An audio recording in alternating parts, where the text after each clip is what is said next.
Muy bien, mis hermanos, que Dios les bendiga mucho. Estamos aquí reunidos ya para la última parte de la clase de verdades pentecostales.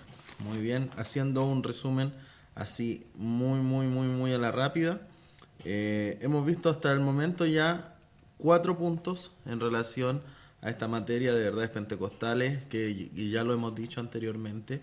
Hablamos acerca de la doctrina del Espíritu Santo. El primer punto que hablamos es acerca de su naturaleza, de por qué el Espíritu Santo es una persona, no una fuerza activa, no una influencia, sino que una persona, y además que esta persona es divina, es decir, es Dios. Ya dimos los argumentos porque el Espíritu Santo es Dios, con una posición igual al Padre y al Hijo, ¿cierto? Participantes en la creación, a lo largo de toda la palabra del Señor lo podemos ver, y vemos como también no es una influencia, sino que es una persona, tiene características personales como que habla, revela, enseña, se contriñe, ¿cierto? Se le puede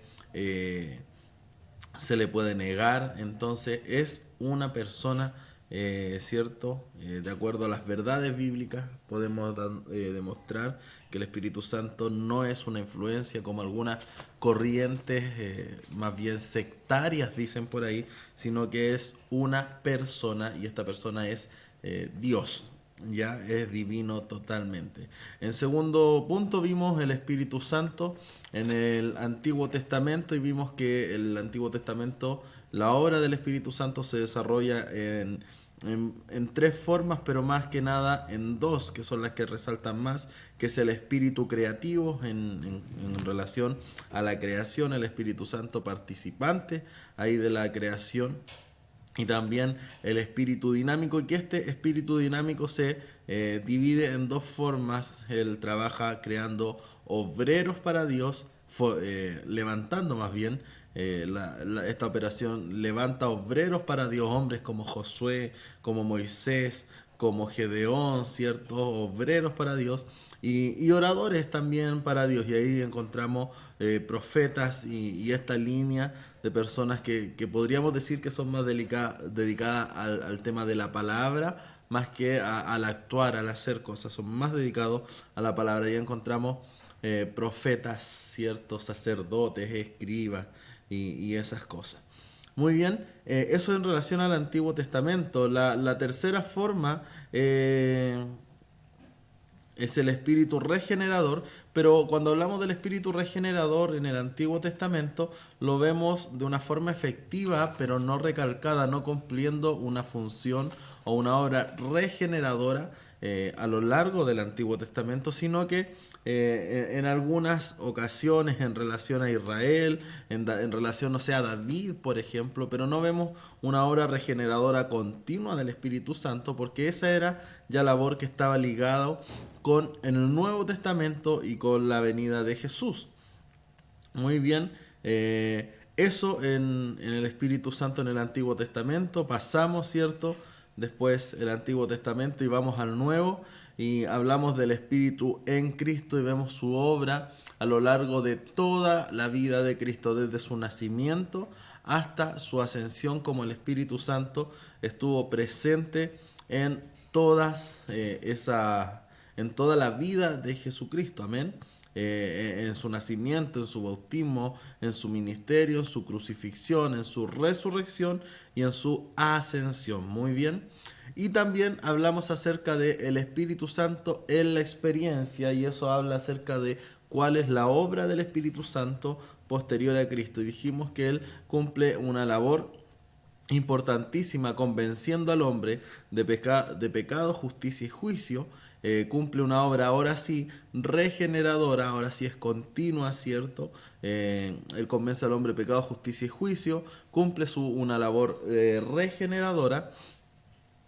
También viene a ser a morar internamente en el hombre. Y ahí vemos la gran diferencia con el Viejo Testamento, ¿cierto? Porque en el Antiguo Testamento veíamos que el Espíritu Santo venía sobre la vida de los hombres cuando era necesario, ya sea una palabra profética, un mensaje de aliento, venía sobre el profeta, venía sobre el escriba, en relación, por ejemplo, a Edras, que él fue ciertamente guiado y dirigido por el Espíritu Santo cuando leyó las palabras al pueblo, dándole el sentido de lo que leía. Entonces esa fue obra del Espíritu Santo obrando. Pero ahora, a diferencia, como le digo, que encontramos textos que decían como vino sobre mí palabra o vino una visión, y esto habla acerca de que el Espíritu Santo no era morador del hombre, sino que venía cuando era necesario alguna cosa, hablar alguna cosa, alentar, reprender alguna de estas cosas. Pero ahora en el Nuevo Testamento, además de ser quien convence, quien regenera, también Él mora internamente en el corazón del hombre. Y ahí hablábamos acerca de que todos aquellos que hemos aceptado a Jesucristo en nuestro corazón somos morada del Espíritu Santo. El Espíritu Santo vive en nosotros. Cualquier persona que acepta a Jesucristo como su Señor y Salvador, el Espíritu Santo entra y mora en la persona. ¿Cuál es la otra labor del Espíritu Santo? Es la santificación. Y ahí hablábamos acerca de la santificación instantánea, esa que ocurre en el momento que nosotros aceptamos a Jesucristo en nuestros corazones. Somos instantáneamente en el acto cambiados de posición, podríamos decirlo, de una posición de pecadores a una posición de santos ante los ojos de Dios. Y esa es la obra santificadora del Espíritu Santo. Y también esta obra santificadora tiene una segunda parte, que es la santificación progresiva, que si bien es cierto la anterior, la instantánea es una santificación de posición, la santificación progresiva es una obra del Espíritu Santo de condición, es decir, de que cada día nos vamos pareciendo a la imagen de Jesucristo.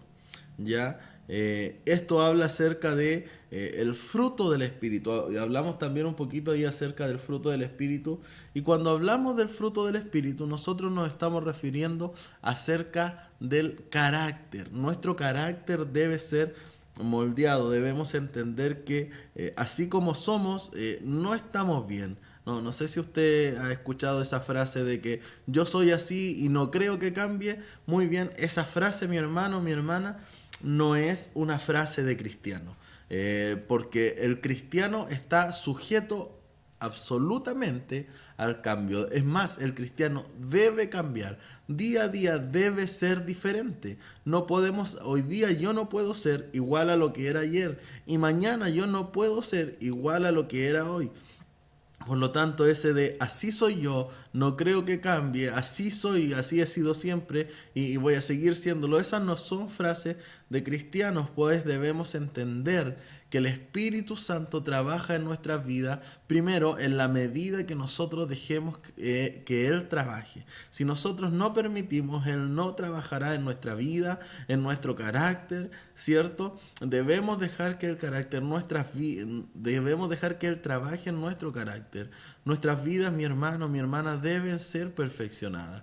Debemos parecernos cada día más a Jesucristo y menos a nosotros, así como lo decía Juan el Bautista, ¿cierto? Es necesario que Él crezca, pero que yo mengüe. Por lo tanto, debemos dejar que el fruto del Espíritu haga vida y fructifique en nosotros. El carácter de Cristo estaba lleno de este fruto del Espíritu y nosotros debemos cada día imitar a Cristo. Es decir, debemos buscar en nuestra vida que aflore el fruto del Espíritu, y esto se consigue mediante la obra santificadora progresiva, un trabajo de día a día que no se acaba en esta tierra, que se acaba más bien el día que nosotros partamos a la presencia del Señor. Ese día que partamos a la presencia de Dios, nuestra vida debe estar lista, debe estar lo más parecida posible, ¿cierto?, al carácter de Cristo. Mis hermanos, es muy necesario que nos parezcamos a Jesús. Es muy necesario que seamos de Él. Y esta vez es obra del Espíritu Santo. Pero le quiero decir que no vamos a lograr esta obra de santificación progresiva mediante, por ejemplo, el ascetismo. ¿Qué es el ascetismo? Cuando nosotros, por medio de nuestras propias fuerzas, negamos a nuestra carne los placeres, ¿cierto? Pero lo hacemos todo por nuestra fuerza, dejamos fuera a Dios. ¿Qué pasa? ¿Cuál es el gran peligro de eso? Es que nuestras fuerzas dependen de nuestras emociones. Y muchas veces nuestras emociones están arriba y otras veces están abajo. Y cuando están arriba no es el problema, porque podemos mantenernos firmes, podemos resistir. Pero cuando nuestras emociones, que son tan cambiantes, están abajo, entonces ese día caemos. Y como dependíamos de nuestras fuerzas, muchas veces muchos no se logran levantar porque sintieron que le fallaron tanto a Dios, que no dependieron de su espíritu y de su gracia, que sienten que Dios nunca más los va a perdonar. Por eso debemos depender de la gracia de Dios, debemos fortalecernos en el Espíritu Santo y solamente así podremos vencer, solamente así podemos triunfar, solamente así podemos, como Jesús, vencer a Satanás, vencer al mundo y vencer a nuestra propia carne. Esos son nuestros tres enemigos: Satanás, el mundo y la carne. Y el más peligroso de esos enemigos no es Satanás y no es el mundo. El más peligroso de esos enemigos es nuestra propia carne, mi hermano, porque nuestra propia carne está todo el día con nosotros. Por nuestra propia carne somos atacados desde adentro, ¿ya? Como decía el texto, no, que ese que no hago, el bien que quiero, sino el mal que no quiero. Eso habla de la tendencia de nuestra carne a pecar. Somos tentados de nuestras propias concupiscencias, de nuestros propios malos deseos. Es de eso que se aprovecha Satanás. No es que él viene con una tentación nueva, no, es que como él nos conocía antes de llegar a Cristo y nos conoce, ¿cierto? Él sabe dónde tentarnos. Él sabe dónde tentarnos. Y por eso muchas veces caímos, porque queremos lograr sobreponernos a todas las cosas mediante la fuerza de nuestra carne. Y nuestra carne, mi hermano, mi hermana, nuestra carne es débil. Nunca vamos a poder vencer si no pedimos la ayuda al Espíritu Santo. Muy bien, esa es la obra santificadora del Espíritu Santo. Tenemos la obra también vigorizadora o la dotación de poder. Y ahí hablamos acerca del bautismo del Espíritu Santo, ¿cierto? Hablamos acerca de su característica, que es descrito como una llenura, su evidencia inicial, ¿cierto?, que es el hablar en nuevas lenguas. Hablamos de que esto también tiene un aspecto continuo, de que claro, está la plenitud inicial, pero debemos aprender a vivir en la plenitud del Espíritu Santo. Muy bien. Y ahí después el libro nos daba consejos de cómo recibir, y yo le insto una vez más: si usted no ha sido bautizado con el Espíritu Santo, busque esta llenura del Espíritu Santo. Necesitamos, recuerde, la palabra del Señor dice que recibiréis poder, y este poder va a ser útil para que seamos testigos. Por lo tanto, sin poder de Dios es difícil poder ser testigos, es difícil poder soportar. Muy bien, vamos entonces al último punto, y no le quiero quitar mucho tiempo en el día de hoy, y vamos a hablar acerca de el Espíritu Santo en la iglesia.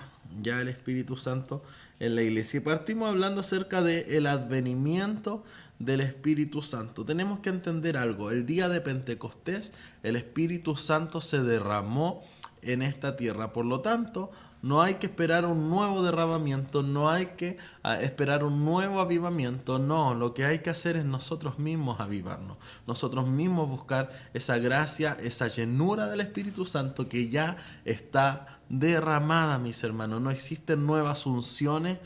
No crea a todo lo que dicen, filtre todo por la palabra de Dios. Ya todo debe estar de acuerdo a la palabra de Dios. Esa es la guía de fe y de conducta del cristiano, de la iglesia. La iglesia debe guiarse por la palabra de Dios. Por lo tanto, la palabra de Dios nos muestra que el Espíritu Santo fue ya derramado y está disponible para todos los cristianos. En nuestro tiempo, ¿cierto?, en la era moderna en la que vivimos, hubo un avivamiento, que podríamos llamarlo así, de la calle Azusa, ¿cierto? No sé si usted lo ha escuchado. Si no es así, lo invito a investigar acerca del el mover espiritual, el mover pentecostal, ¿cierto? Y cuando hablo de pentecostal hablo del mover del Espíritu Santo. el mover pentecostal de la calle Azusa. Fue algo increíble, fue maravilloso, pero le quiero decir una cosa. El Espíritu Santo está derramado y no tenemos que esperar que venga de nuevo, porque Él ya está aquí. Nosotros debemos comenzar a avivarnos. ¿Y cómo se aviva la iglesia de Cristo? Y es maravilloso esto. La iglesia de Jesucristo se aviva mediante la oración y también mediante la evangelización. Vean los registros históricos, como cada vez que hubo un problema, que hubo crisis en la iglesia, fue la obra evangelizadora y la oración la que trajo el vigor nuevamente a la iglesia. Debemos buscar esa vigorización del Espíritu Santo. Muy bien, entonces hablamos del advenimiento del Espíritu Santo y decimos que fue el día de Pentecostés, cuando ya comienza la obra del Espíritu Santo propiamente tal en la tierra. Ese día está el nacimiento de la iglesia. Nosotros los que somos pentecostales, ¿cierto? Y hablo nuevamente de eso, cuando hablamos de pentecostales, hablo acerca de aquellos que creen en las manifestaciones del Espíritu Santo. Decimos pentecostales porque viene desde ese día, desde el Pentecostés, ¿ya? Aquellos que somos pentecostales, decimos que la iglesia de Jesucristo nació el día que el Espíritu Santo descendió ahí en el aposento alto, ¿cierto? Cuando estaban los 120 y lenguas fueron repartidas como de fuego, ¿ya? Hay algunos otros, ¿ciertos?, que dicen que la iglesia nace cuando Jesús se bautizó. Hay algunos otros que dicen que la iglesia nace cuando Jesús fue crucificado. Otro cuando Jesús dice que la iglesia nació cuando fueron enviados aquellos discípulos en la misión de los 70, pero lo cierto y lo que se apega a lo que estamos estudiando y a esta corriente pentecostal es que la iglesia nace el día de Pentecostés. Pentecostés, ¿cierto? Ya estudiamos tipología nosotros. Pentecostés, usted se recordará que es una fiesta del Antiguo Testamento.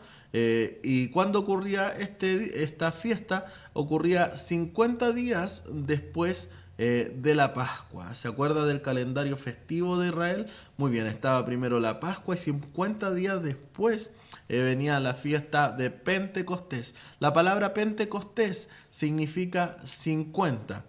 En el calendario viene, cierto, la Pascua. Después viene el sábado después de la noche de la Pascua, un homer de cebada que había sido señalado previamente, era segada por los sacerdotes y ofrecida delante de Jehová con las primicias de las cosechas. ¿Cierto? Ahí está en su libro eso textual. El principio era que la primera parte de la cosecha debía ser ofrecida delante de Jehová con las primicias de las cosechas. ¿Ya? Después de esta vienen los dos panes, que esto se celebra 49 días después de esa de esta fiesta. Debían contarse desde la ofrenda del homer mecido y el 50º día, es decir, el día de 52 panes, los primeros panes de la cosecha eran mecidos delante del Señor. Antes de que pudiese hacerse panes para comer, los primeros debían ser ofrecidos a Jehová en reconocimiento de su dominio sobre el mundo. Después de esto, otras piezas podían ser horneadas y comidas. Al día siguiente el siguiente es el significado típico de esto. Los 120 en el aposento eran las primicias de la iglesia ofrecidos delante del Señor por el Espíritu Santo. 40 días después de la resurrección de Cristo, era el primogénito de los miles de la iglesia que ha sido establecida durante los últimos siglos. Entonces vemos en este derramamiento del Pentecostés toda una tipología acerca de lo que es la Pascua, Jesucristo, las primicias. Bueno, en las fiestas del Antiguo Testamento vemos toda la tipología que apunta hacia esto. Hablamos de que el Espíritu Santo es en cierta manera la evidencia de la glorificación de Cristo. Ya, por lo tanto, cuando el Espíritu Santo llega a la tierra es un telegrama, un fax, es una carta, por decirlo así, de parte de Dios diciendo Jesús llegó, amén, Jesús llegó y ha sido glorificado.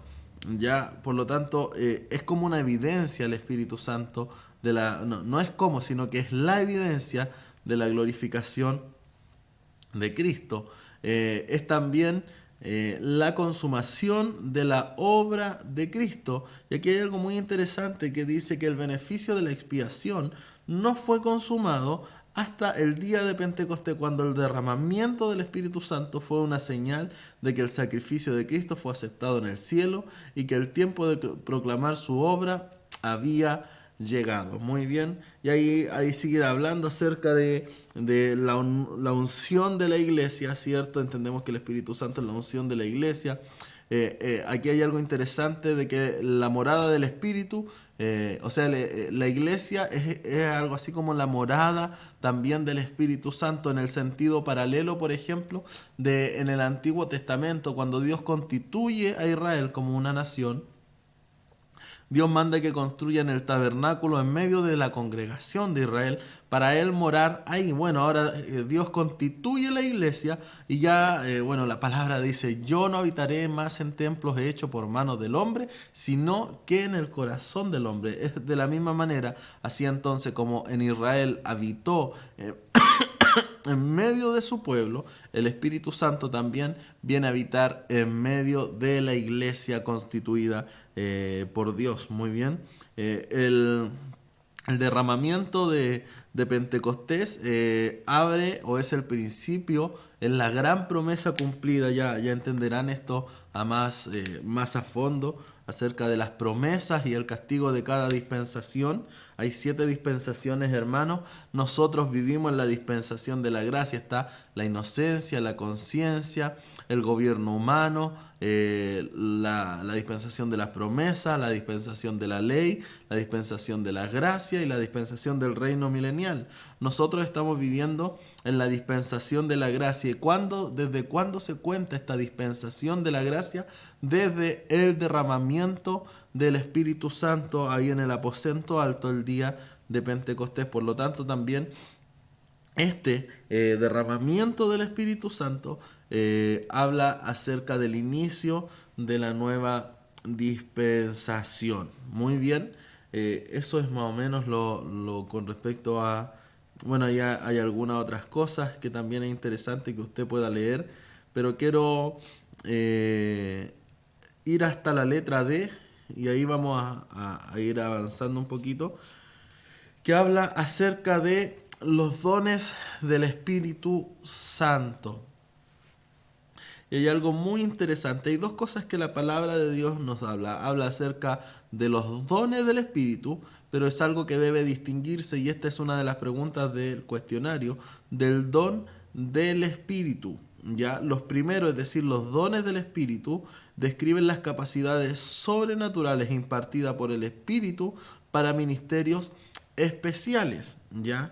Y el último, es decir, el don del Espíritu, se refiere a la concesión del Espíritu a los creyentes según el ministerio concedido por el Cristo ascendido. En relación entonces, el don del Espíritu tiene que ver con el ministerio de Cristo que debemos desarrollar todos los creyentes. Amén. Todos los creyentes debemos tener ese don del Espíritu, o más bien se nos es otorgado el don del Espíritu. ¿Para qué? Para realizar el ministerio concedido por Cristo. ¿Cuál fue ese ministerio? Mateo 8, 28, 19 lo dice. Por tanto, id y anunciad mi evangelio a toda criatura, ¿cierto? Y hacer discípulos a todas las naciones, bautizándoles en el nombre del Padre, del Hijo y del Espíritu Santo. Ese es el ministerio de Cristo que cada uno, absolutamente todos los miembros de la iglesia, desde el pastor presidente, desde el obispo, sea cual sea el cargo según la denominación, hasta el más nuevo de los creyentes, debe realizar ese ministerio, id y hacer discípulos. Muy bien. Y los dones del Espíritu, ¿cierto?, que es de los que vamos a hablar, se refieren a las capacidades sobrenaturales impartidas por el Espíritu para ministerios especiales. Amén. Y es de eso que vamos a comenzar a hablar ahora un poquito. Muy bien. Y partimos hablando el punto número 1, el subpunto, ¿cierto? Número 1. nos habla de que Pablo habla de los dones del Espíritu, que en el original, que es el griego, esta palabra de dones del Espíritu, la palabra original tiene un aspecto triple, es decir, estos dones de los que habla Pablo ahí en el libro de en Primera de Corintios 12 del 4 al 7, estos dones tienen un aspecto triple. ¿Ya? No es clasificación de los dones, sino que todos en general, después vamos a ver la clasificación, todos en general tienen un aspecto triple. Muy bien, ¿y cuál es ese aspecto triple? Ese aspecto triple es lo que se describe con las siguientes palabras, ¿ya? El aspecto carismata, ¿ya? El aspecto diaconai y el aspecto energemata. Cuando hablamos de carismata, hablamos de los dones otorgados por el Espíritu. Cuando hablamos de diaconai, hablamos de que estos dones son para el servicio, ya para el servicio rendido en la misma causa del Señor. Y esto es importante acerca del servicio, porque quien recibe un don del Espíritu Santo, de aquellos dones de 1 Corintios de 12, del 4 al 7, no es para que lo sirvan, no es para ponerlo quizás en un puesto más arriba o más alto que los demás, no, muy por el contrario, quien recibe de estos dones del Espíritu es para el servicio. Muy bien, y también tiene un aspecto de energemata, que quiere decir que son variedades del poder del mismo Dios que obra sobre todas las cosas. Entonces los dones del Espíritu tienen estos tres aspectos: el aspecto carismata, diaconai y energemata. ¿Ya? El propósito, muy bien, porque estos dones tienen un propósito. Nada en la vida del cristiano o del creyente tiene algo de que así porque sí solamente, sino que tienen un propósito. Y quiero leer un pequeño texto de la palabra del Señor que se encuentra en Efesios 4 del 7 al 13, que dice de la siguiente manera: pero cada uno de nosotros fue dada la gracia conforme a la medida del don de Cristo, por lo cual dice: subiendo lo alto, llevó cautiva la cautividad y dio dones a los hombres. Y eso de que subió, ¿qué es? Sino que también había descendido primero a las partes más bajas de la tierra. El que descendió es el mismo que también subió por encima de todos los cielos para llenarlo todo. Y el mismo constituyó a unos apóstoles, a otros profetas, a otros evangelistas y a otros pastores y maestros, a fin de perfeccionar a los santos para la obra del ministerio, para la edificación del cuerpo de Cristo, hasta que todos lleguemos a la unidad de la fe y del conocimiento del Hijo de Dios, a un varón perfecto, a la medida de la estatura de la plenitud de Cristo. Por lo tanto, ¿cuál es el propósito principal de los dones del Espíritu Santo? Es la edificación de la iglesia, ¿ya? Y la ganancia de nuevos convertidos. Hay muchos que todavía están peleando por el texto número 11 sin darse cuenta que la gran importancia se encuentra en el versículo número 12. Hay algunos que todavía preguntan si está bien los apóstoles, profetas, ¿cierto? Evangelistas, pastores y maestros, ¿cierto? Pero no se dan cuenta que la gran importancia está en el versículo 12. ¿Cierto? Es a fin de perfeccionar a los santos para la obra del ministerio, para la edificación del cuerpo de Cristo. Si usted me pregunta a mí,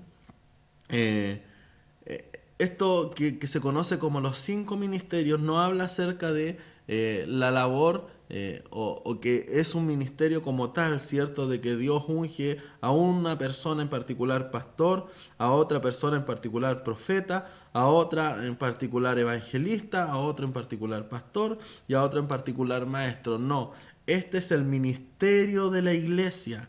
Estos 5 ministerios es el ministerio, es la labor que la iglesia debe cumplir. Debe cumplir una labor apostólica.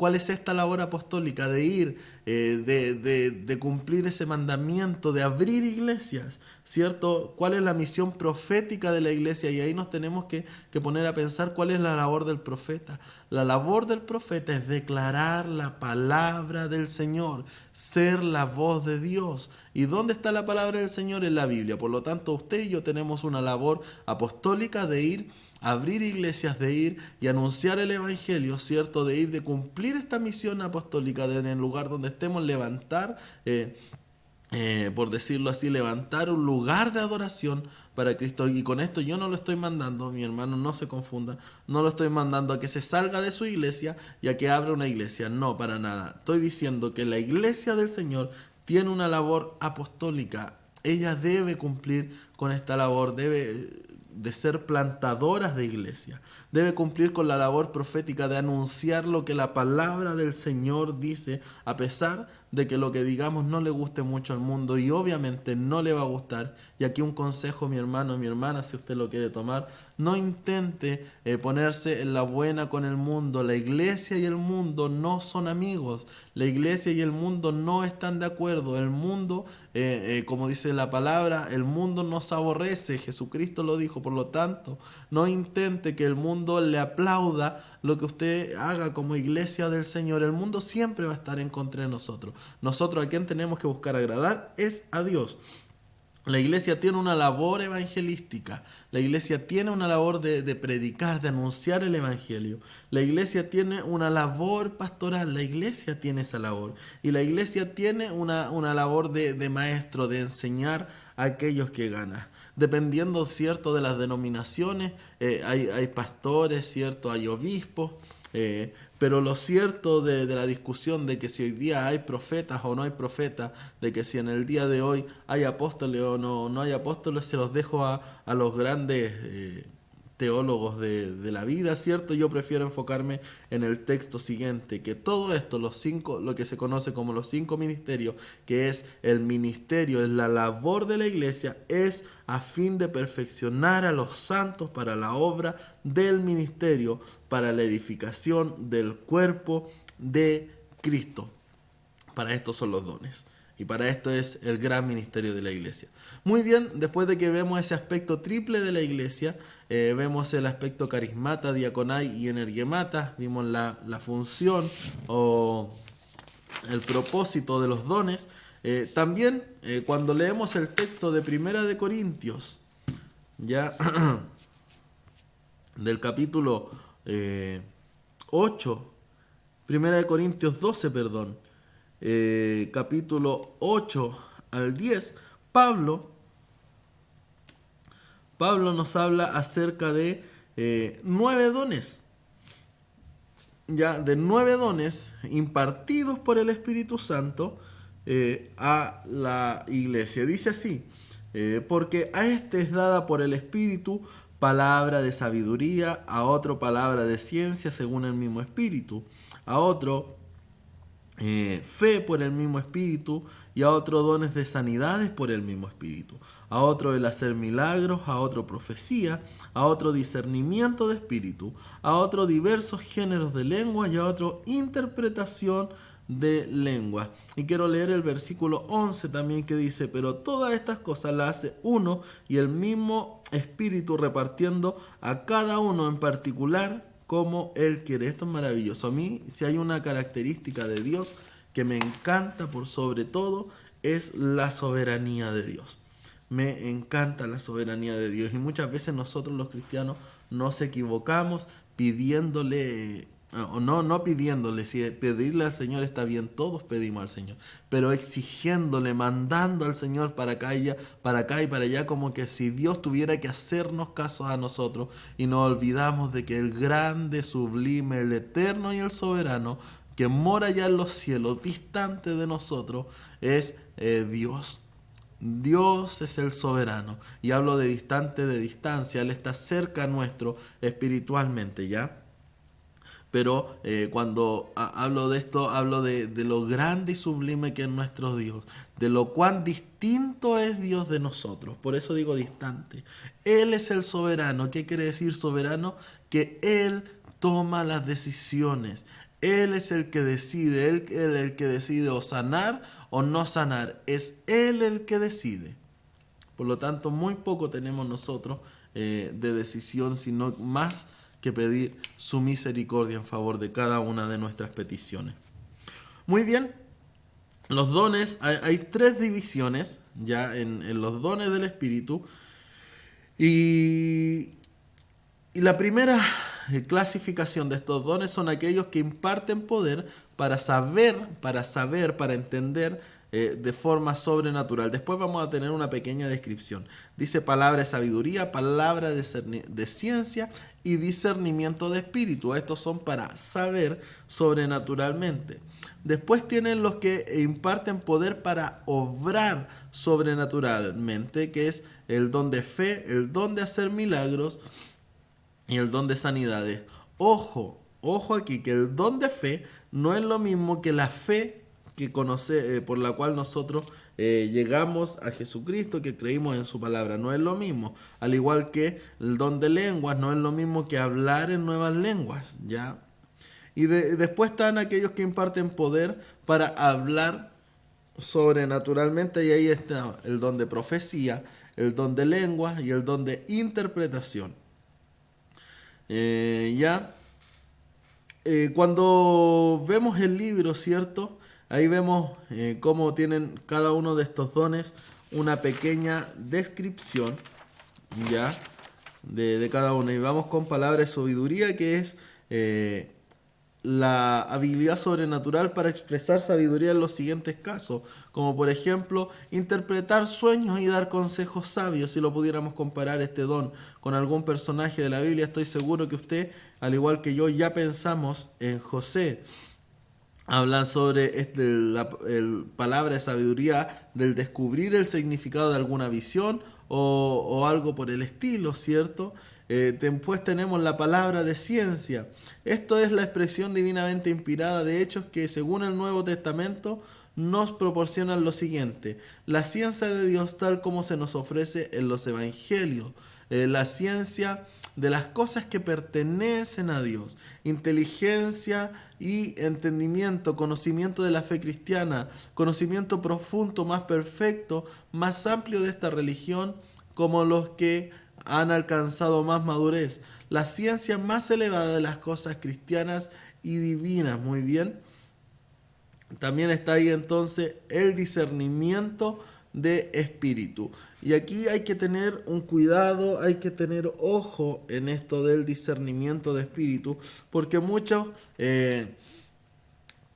confunden el discernimiento de espíritu con esa cualidad, creo que podríamos llamarlo así, que tenemos las personas, de que con alguien empatizamos más que con otras personas.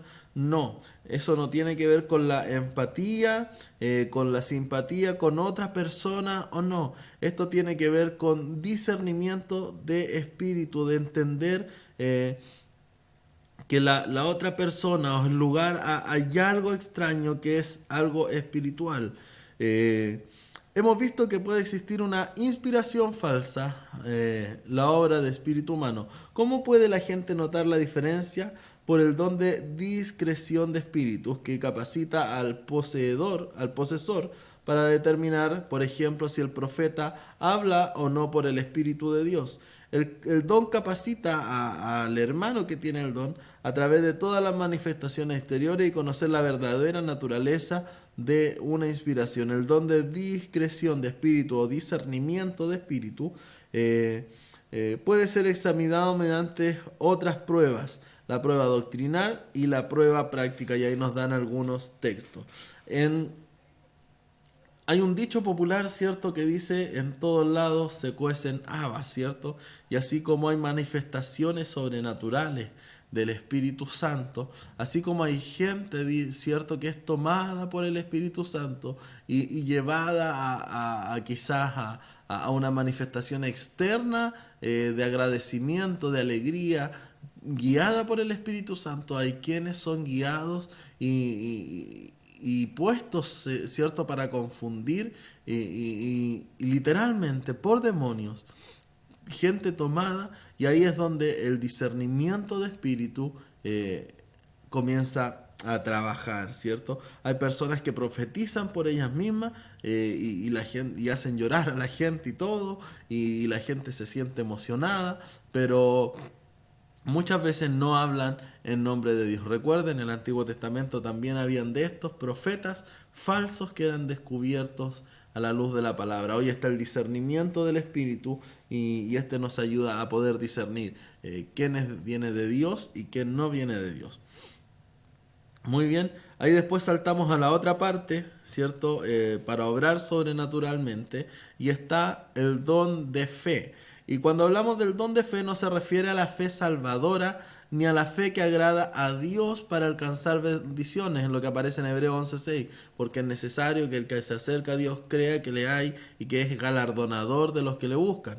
Esto está hablando de un revestimiento especial del poder del Espíritu. Donald Gee lo describe de la siguiente manera: una cualidad de fe, a veces dominada por nuestros antiguos teólogos como la fe de milagros, parecía que desciende sobre ciertos siervos de Dios en épocas de crisis especiales u oportunidades mediante un poder tan extraordinario que son elevados aún del reino de la fe natural y ordinaria en Dios y reciben en sus almas la seguridad divina que triunfa sobre todo. Posiblemente la misma cualidad de fe constituye el pensamiento del Señor cuando dice en Marcos 11:22, tened fe en Dios, tened la fe de Dios. Esto es de acuerdo al original griego. Fue de esa peculiar cualidad de fe que el Señor dijo que en un grano de mostaza, que en un grano de ella removería una montaña, ¿cierto? Una partícula tan solo de esa fe divina que es un atributo todopoderoso arrojada en el alma de un hombre. ¿Qué milagros puede producir? Entonces es una fe que va más allá de esa fe natural en Dios, de esa fe salvadora, sino que es algo que va más allá. Después tenemos el hacer milagro, que es la facultad de obrar milagro, una literalmente operación de poder. La palabra clave es poder, ¿ya?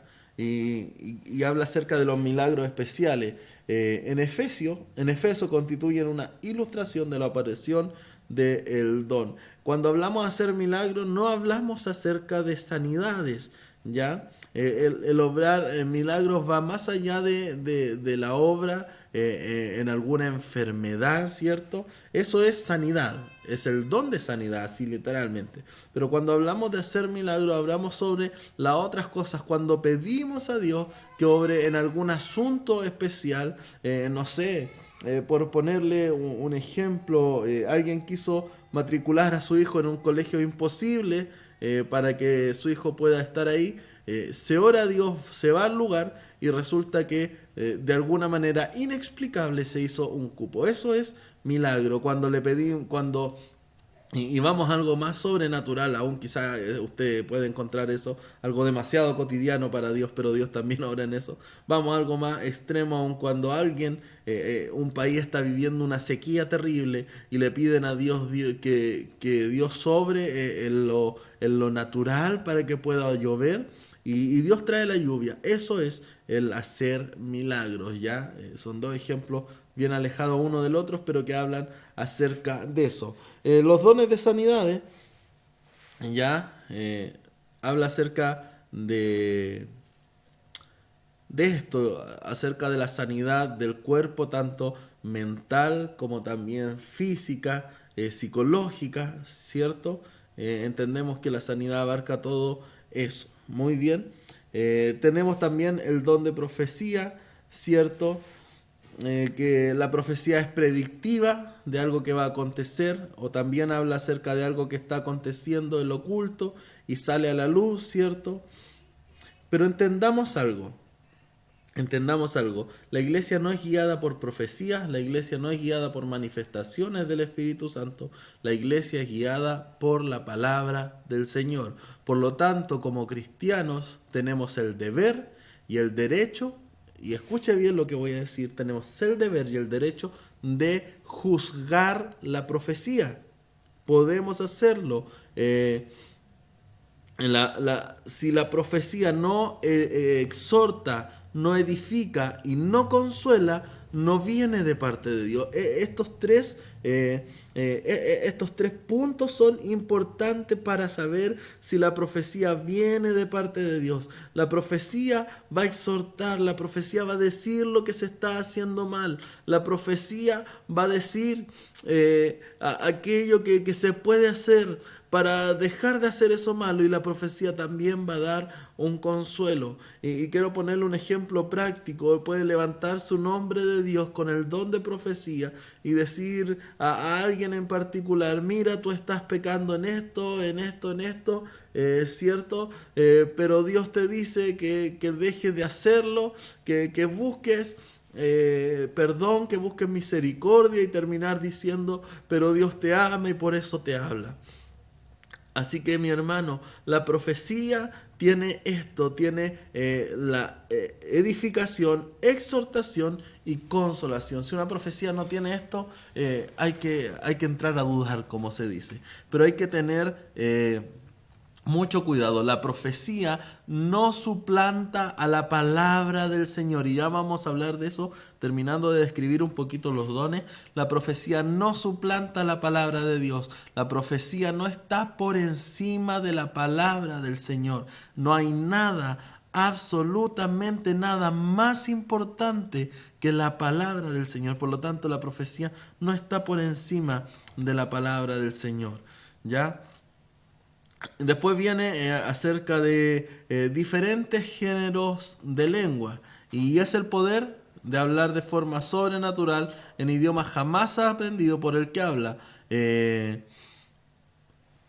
Ya cuando hablamos acerca de los géneros de lengua, estamos hablando de algo, y ya dijimos, que es totalmente distinto al hablar en lenguas. El hablar en lenguas es una edificación personal, y los géneros de lengua hablan de una edificación de la iglesia. Por lo tanto, y generalmente, el don de hablar en lengua va acompañado, ya sea por el mismo que tiene el don de lengua o por otra persona, de la interpretación de lengua. ¿Y por qué digo casi siempre? Porque hay veces donde puede que este don de lengua no se lleve una interpretación pública.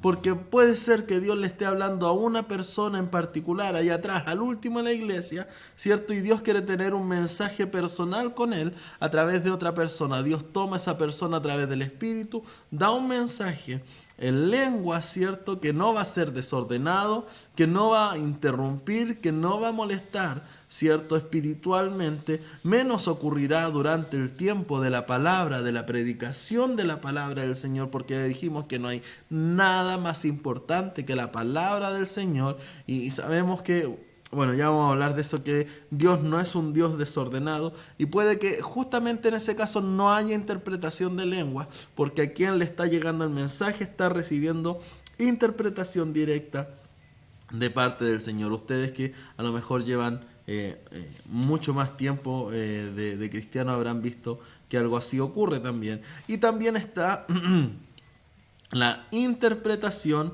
de lenguas. ¿Ya? Está la interpretación de lenguas. Muy bien, esos son los dones del Espíritu. Y vamos a ver la regulación de los dones del Espíritu Santo. Y para eso vamos a ir leyendo 1 Corintios capítulo 14, porque Pablo tuvo que ordenar estas cosas, porque hay algo que estaba viendo en Corintio, es que tenían todos los dones al parecer, y cada uno quería hacer notar más su don que Dios le había dado, y Pablo dijo: no chicos, hay que ordenar esto, hay que hacer las cosas bien. Y Pablo, digamos que hace una regularización de los dones espirituales. Muy bien. Del capítulo 14 de Pablo, a lo largo nos hablan de esta regulación de los dones.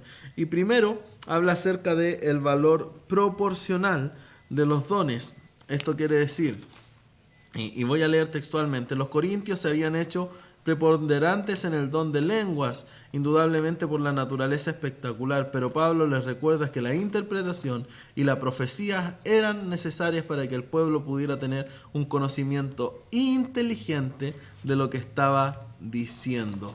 ¿Ya? Por lo tanto, Pablo les amonesta a que no fueran desordenados en hacer las cosas. Y esto es maravilloso. No puede ser desordenado, y como ya hemos entendido, no podemos atribuir a que lo que estamos viviendo es un trance, porque no lo es. No estamos fuera de nuestro raciocinio, no estamos fuera de nuestra capacidad mental cuando el Espíritu Santo nos usa. Para nada, estamos totalmente dentro de todas nuestras facultades mentales. Quizás nuestro cuerpo se puede debilitar, sentir ganas de caer, sentir ganas de arrodillarnos, ¿cierto? Pero aún eso será con orden, porque será guiado por el Espíritu Santo. ¿Ya? Y recordemos, tiene que ser de bendición, para la iglesia, ya de edificación. Y eso es el segundo punto en relación a la regulación de estos dones. Ese es el propósito. El versículo 21 al 23 dice lo siguiente. En la ley está escrito: en otras lenguas y otros labios hablaré a este pueblo, ni aun así me oirán, dice el Señor.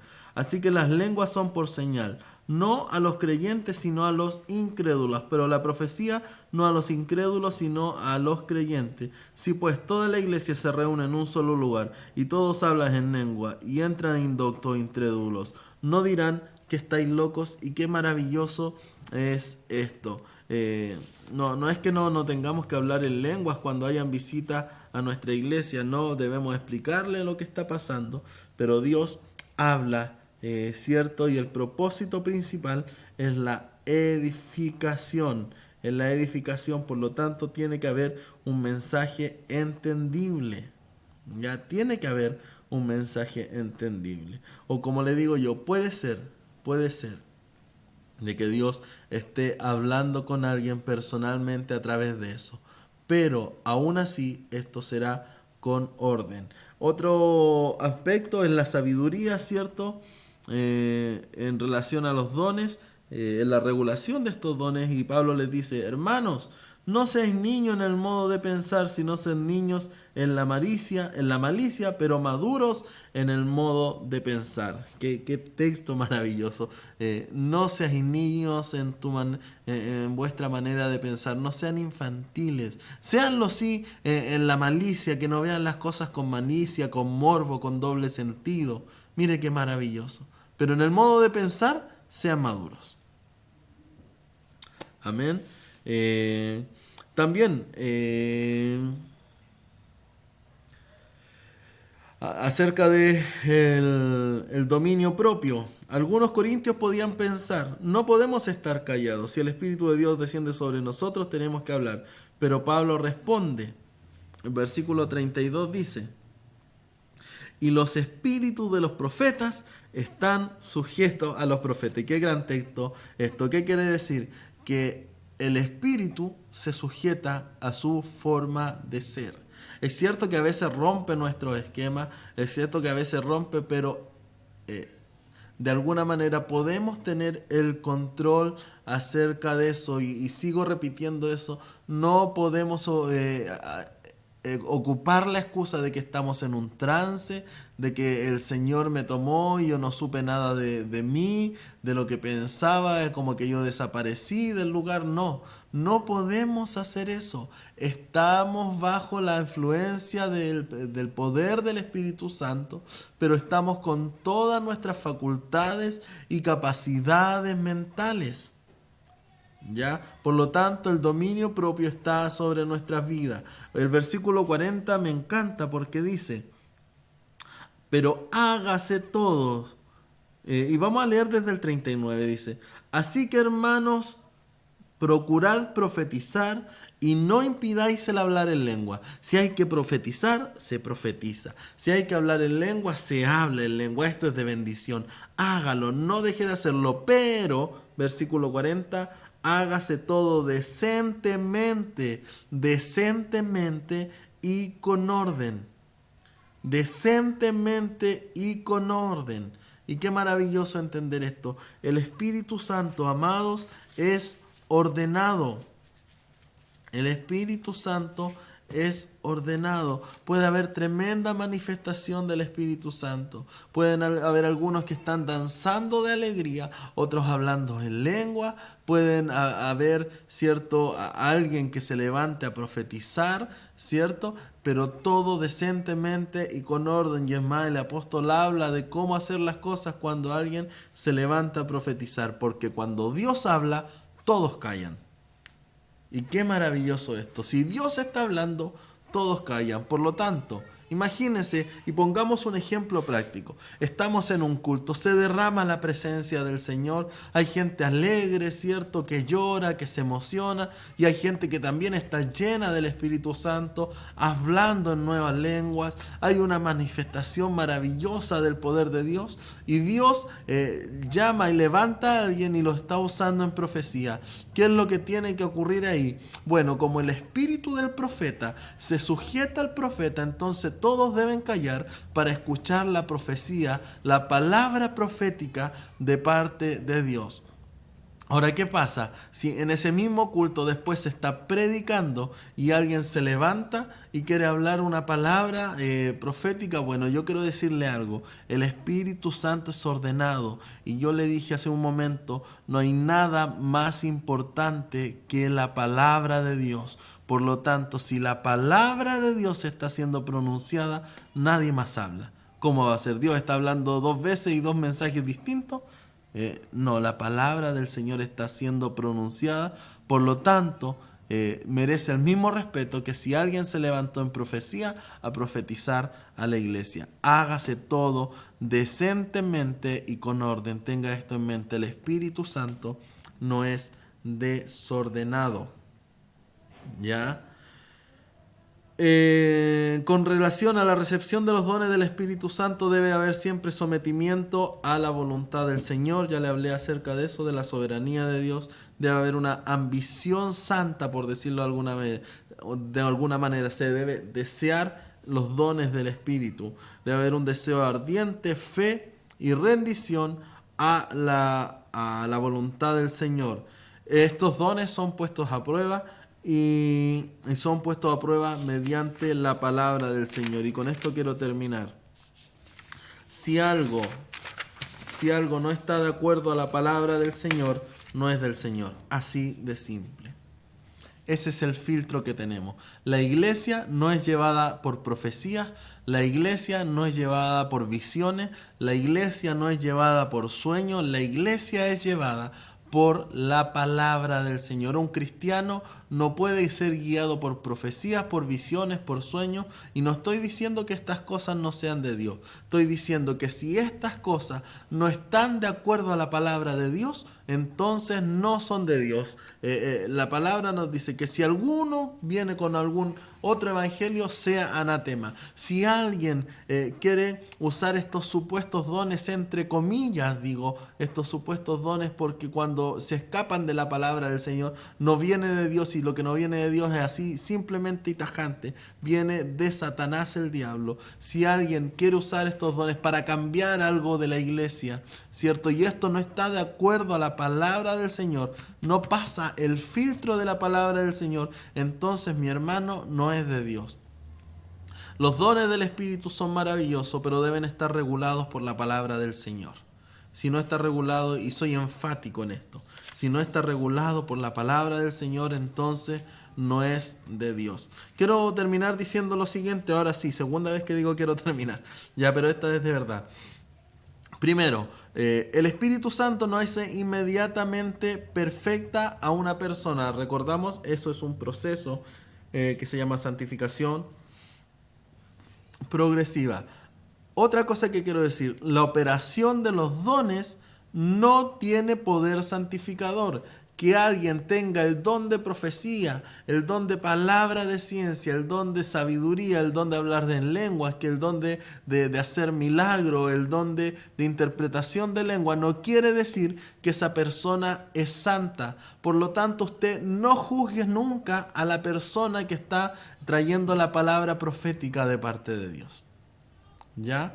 Porque Dios hasta, y disculpe la palabra, y en la Biblia vemos el ejemplo, ocupó hasta a un burro, para poder traer una palabra a un hombre. Por lo tanto, no juzgue a la persona, juzgue la palabra que está trayendo.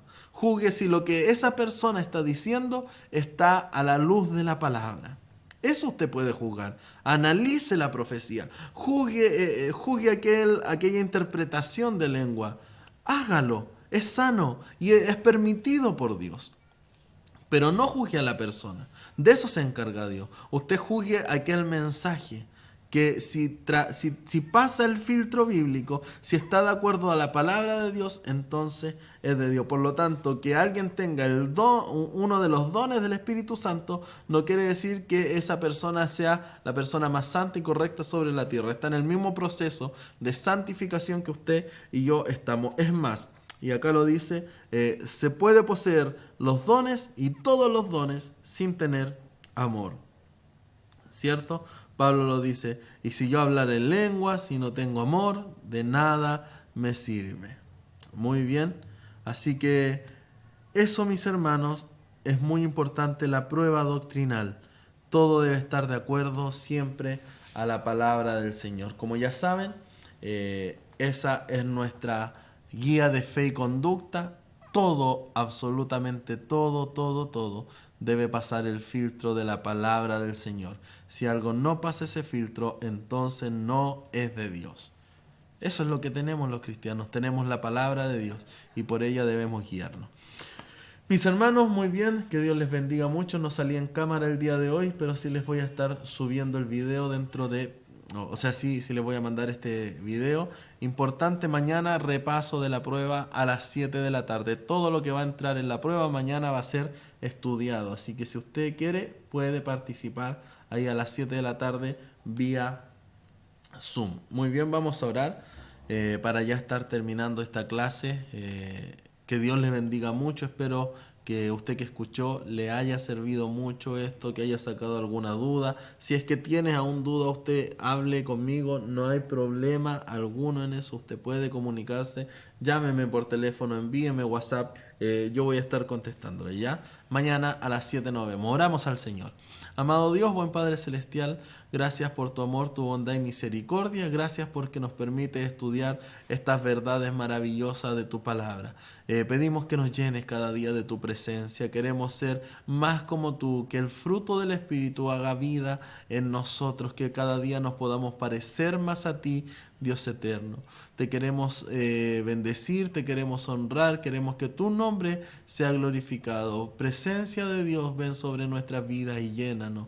Cambia, Señor, todo aquello que pensamos que está mal, que no está de acuerdo a tu palabra, Señor. Ayúdanos cada día a ser más dependientes de ti, a que el fruto del Espíritu se haga vida en nosotros. Y todas aquellas cosas que quizás no creemos, que quizás nos cuesta, ven tú a hablar con nosotros. Y ven tú, Señor, a demostrarnos cómo tu palabra es verdad, como Señor, tu presencia, tu Espíritu Santo puede llenar nuestras vidas y puede dotarnos de ese poder que necesitamos para ser testigos. Gracias te damos por todo, en el nombre de Jesús. Amén y amén. Mis hermanos, una vez más, que Dios le bendiga, estudie, así que eso, bendiciones.